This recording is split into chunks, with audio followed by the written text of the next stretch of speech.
Ladies and gentlemen, boys and girls, freaks and geeks, trolls and derps alike, welcome to another episode of Eerie Gaming. I am your host, the Goose One Channel, and today we're talking about Half-Life 2, so turn the lights down and the volume up as we journey into some Eerie Gaming. So, Half-Life is easily one of the most talked about video game franchises of all time. It's up there with Dark Souls, Minecraft, and Five Nights at Freddy's for the sheer amount of discussion it garners in every corner of the gaming sphere, and that's for a good reason. By most metrics, Half-Life is the single-player FPS. The release of each game in this franchise has been the catalyst for a serious shakeup in their respective genres, introducing or popularizing revolutionary new mechanics or storytelling devices with each entry. And as you might know, it's also already been talked about on the show this very series is based on, creepy gaming. Despite that though, I've always thought that there's still a veritable treasure trove of eerie Half-Life content to discuss and relay to the masses. So to start it off, let's talk about Trans 6. In the betas of Half-Life 2, hidden deep within the files, is an audio file named Trans 6. Give it a listen.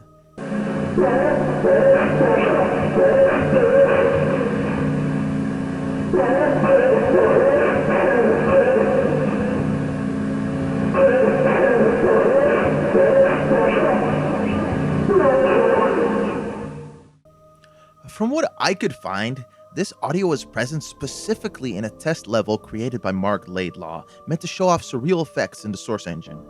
In this level, named Hazard 01, Gordon is walking through an unnerving set of linear hallways, eventually ending up at a doorway leading to the G-Man and a barrage of strange textures. The level itself is already eerie enough, but the sound that plays near the end of it, Trans 6, that's something else. But what's the origin of this sound?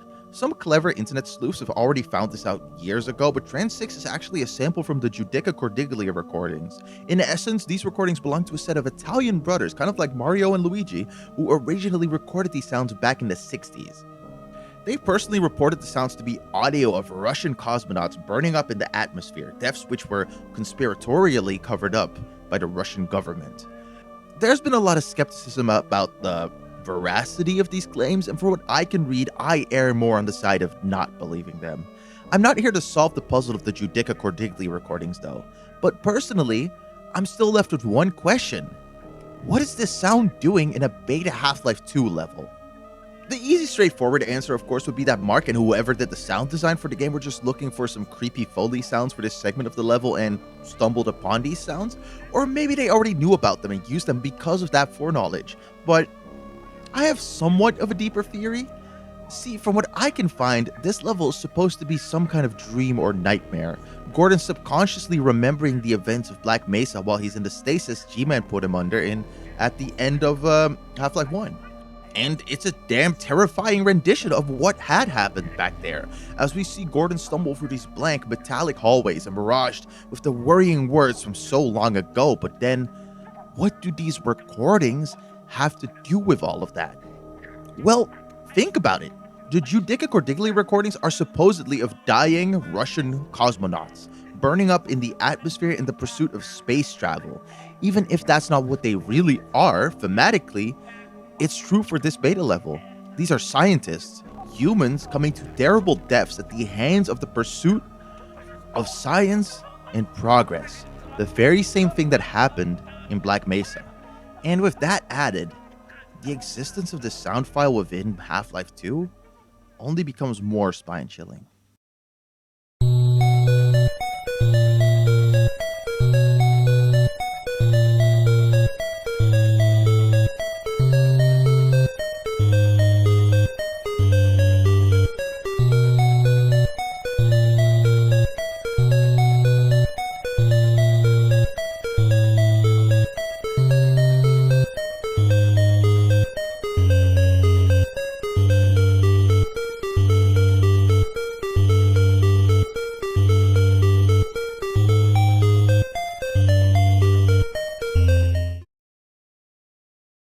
Now, I want to discuss something a tad more vanilla than Trans 6. In Mullet Mike's original Creepy Gaming episode on Half-Life 2, the very series Eerie Gaming is obviously based on, he talks about the zombies in the game and the secrets hidden within the reversed audio of their voice lines. So, In a similar way, I want to talk about another real enemy that is within the game that only gets creepier the more you look into them. Stalkers. Stalkers are originally encountered within the Citadel in City 17 in Half-Life Episode 1. Here we see them as the Combine's menial workforce, the bottom rung of the Combine ladder that works on anything too boring to give to a city cop or elite. Though they look about as alien as any other alien within the Half-Life universe, they're anything but. Stalkers are humans. Really fucked up humans. Really, under Combine rule, there are a small amount of fates open to humans. One of them is being a citizen in one of the Combine's many cities, or breaking out of the system and becoming a resistance fighter. But those that aren't subservient enough to live under the Combine, yet couldn't break out of the system in time, were sent to Nova Prospect and turned into these ghoulish monsters. There's a great video by Skyrion that fully dives into all the body modifications the Combine make to turn humans into stalkers, but I'll give you a brief rundown to thoroughly rattle you. Within the depths of Nova Prospect, humans have their feet and hands removed, replaced with simple metal constructions that ape the functions these limbs used to have. Their humanity is stripped from their very bodies, and the need to consume food is removed, replaced by a feeding tube. These stalkers are no longer anything truly resembling humans. This is by far one of the most viscerally terrifying things to happen or exist within the Half-Life universe.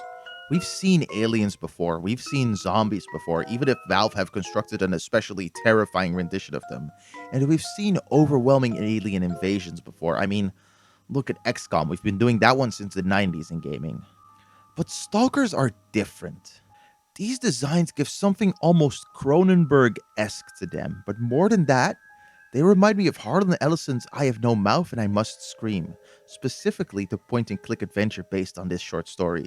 Like Am himself, the Combine have completely defeated humanity and are in control of the very species in their planet.